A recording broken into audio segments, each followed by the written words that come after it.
अफगानिस्तान के परिवर्तन के बाद जो दहशतगर्द ताकतें हैं उनका सबका ठिकाना पीओके हो गया है और वो वहाँ से ऑपरेट कर रहे हैं। उनका पहला लक्ष्य है कश्मीर घाटी में जो गैर कश्मीरी हैं उनके और कश्मीरी अवाम के बीच में दूरी पैदा करना, ताकि पूरे देश में एक घृणा का वातावरण बने। नीतीश कुमार जी सक्रिय हैं, लेकिन अगर तेजस्वी यादव जी ज़्यादा सक्रिय होना चाहते हैं तो मेरा निवेदन उनसे है कि वो कश्मीर चलें। कल मैं उनके साथ चलूंगा और हम लोग जो हैं आतंकवादियों से मुकाबला करें। पिछले 12 दिन के ऑपरेशन में 1 दर्जन से ज़्यादा आतंकवादी मारे जा चुके हैं और मैं लेफ्टिनेंट गवर्नर सिन्हा जी के वक्तव्य सहमत हूँ, खून की एक एक बूंद का बदला लिया जाए। पिछले दिनों कश्मीर में एक के बाद एक बिहार के जो प्रवासी मजदूर हैं वहाँ पर उनकी हत्या की गई है आतंकवादियों के द्वारा। हमारे साथ हैं केसी त्यागी, जेडीयू के प्रधान महासचिव और राष्ट्रीय प्रवक्ता। त्यागी जी, सवाल उठ रहे हैं आपकी सरकार पर, सरकार क्या कर रही है आखिर इन जो हत्याएं हुई हैं उसके संदर्भ में क्या कर रही है?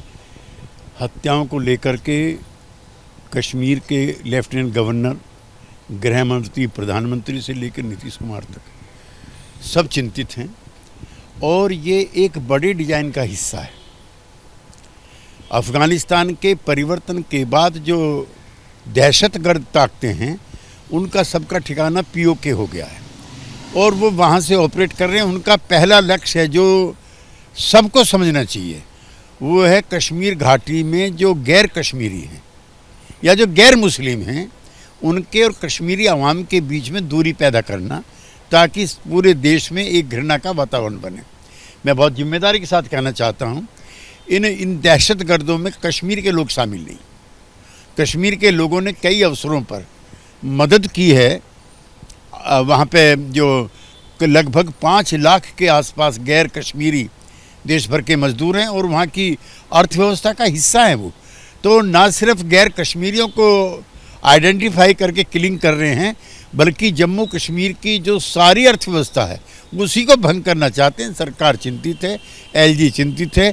पिछले 12 दिन के ऑपरेशन में 1 दर्जन से ज़्यादा आतंकवादी मारे जा चुके हैं और मैं लेफ्टिनेंट गवर्नर सिन्हा जी के वक्तव्य सहमत हूँ, खून की एक एक बूंद का बदला लिया जाएगा। क्या नीतीश कुमार ने इस मामले को केंद्र से उठाया है, जम्मू कश्मीर के उपराज्यपाल से उठाया है, क्या उनका क्या? नीतीश कुमार जी ने घटना की जानकारी होने के तुरंत बाद एलजी से बातचीत की। सिन्हा जी ने उन्हें उन सारी परिस्थितियों से अवगत कराया और दोनों ने मिलकर के चिंताएं शेयर की और उनके परिवारजनों को जो मृतक हैं 2-2 लाख रुपए की राशि दी गई है और उनकी सुरक्षा के लिए वहाँ की लोकल पुलिस को, पैरामिलिट्री ऑर्गेनाइजेशंस को हिदायतें दी गई हैं।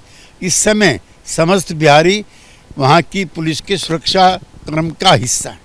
अब वहाँ की विपक्षी पार्टियों को मौका मिल गया। आरजेडी तेजस्वी यादव कह रहे हैं कि नीतीश कुमार मौन है इस पर, क्यों नहीं वो बातों को उठाते हैं और क्यों नहीं पीएम से बात? नहीं, नीतीश कुमार जी प्रखर हैं, मुखर हैं, सक्रिय हैं, लेकिन अगर तेजस्वी यादव जी ज़्यादा सक्रिय होना चाहते हैं तो मेरा निवेदन उनसे है कि वो कश्मीर चलें। कल मैं उनके साथ चलूँगा और हम लोग जो हैं आतंकवादियों से मुकाबला करें। एक आपके सहयोगी हैं जीतन राम मांझी, उनकी ओर से एक ट्वीट आया है। वो कह रहे हैं कि उनके प्रवक्ता ने भी बयान दिया है कि अगर कश्मीर में दिक्कत है तो बिहार के लोग वहां जाके आतंकवाद की समस्या का समाधान कर सकते हैं और अगर वहां कश्मीर के लोग उनका साथ देंगे आतंकवादियों का तो बिहार में जो अखरोट बेचने वाले लोग आते हैं कश्मीर से उनके लिए समस्या होगी। आप इससे सहमत हैं? हम ऐसी घृणात्मक राजनीति का हिस्सा न थे न हैं। जो यहाँ अखरोट बेच रहे हैं, बादाम बेच रहे हैं, वो हिंदुस्तानी हैं। जो कश्मीर में जिनका लहू बहा है वो हिंदुस्तानी हैं और वहाँ की सुरक्षा जो अधिकारी हैं उनके कार्यक्रम पर, उनके क्रियान्वयन पर हमें पूरा भरोसा है और जल्दी ही इसके अच्छे परिणाम देखने सुनने को मिलेंगे। बहुत बहुत शुक्रिया। तो ये एक बड़े डिज़ाइन का हिस्सा है और इसलिए सबको फूंक फूंक कर कदम रखना चाहिए और नीतीश कुमार प्रखर हैं इस बात को लेकर। वो बातचीत कर रहे हैं जो लेफ्टिनेंट गवर्नर हैं कश्मीर के और सारे कदम उठा रहे हैं जो ज़रूरी है, ये कहना है केसी त्यागी का। कैमरामैन मनोज त्रिपाठी के साथ प्रशांत, एबीपी न्यूज़, दिल्ली।